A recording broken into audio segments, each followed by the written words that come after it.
Сегодня Верхняя палата таджикского парламента вслед за Нижней утвердила закон о придании Эмомали Рахмону статуса «Лидер нации» Пешво Милат. Заслуга Рахмона для таджикского народа не меньше, чем сделали в свое время Кир Великий и Исмаил Самани, заявил один из сенаторов.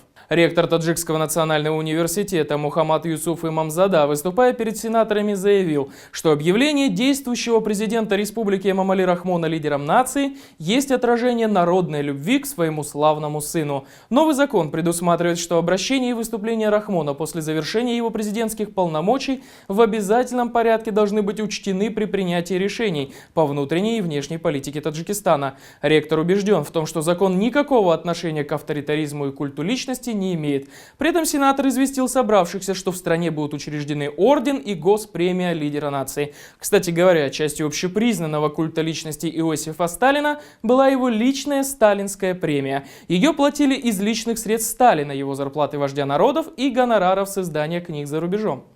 И одновременно с этим глава Национального банка Таджикистана, проводя заседание сотрудников, подчеркнул, что быть лидером нации является предназначением и исторической миссией Эмомали Рахмона.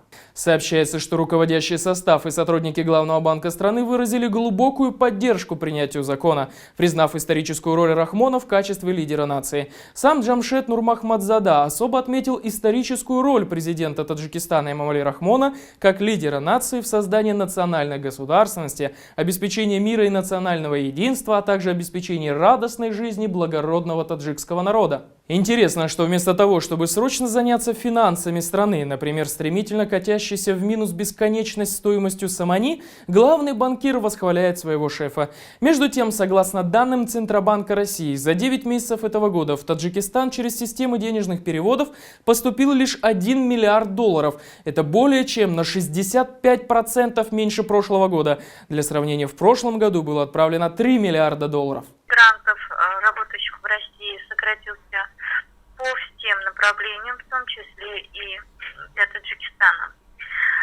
Влияние это достаточно серьезное, потому что Таджикистан имеет высокий уровень зависимости от поступлений денежных переводов мигрантов.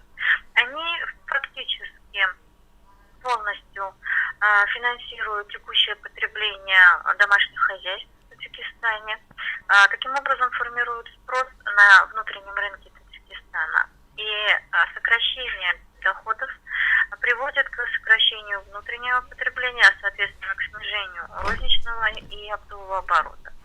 Как следствие, это может отразиться в более долгосрочном периоде и на объемах производства. Конечно же, это окажет влияние на устойчивость Самани, на его валютные колебания, на то, каким образом будет развиваться уровень инфляции внутри республики.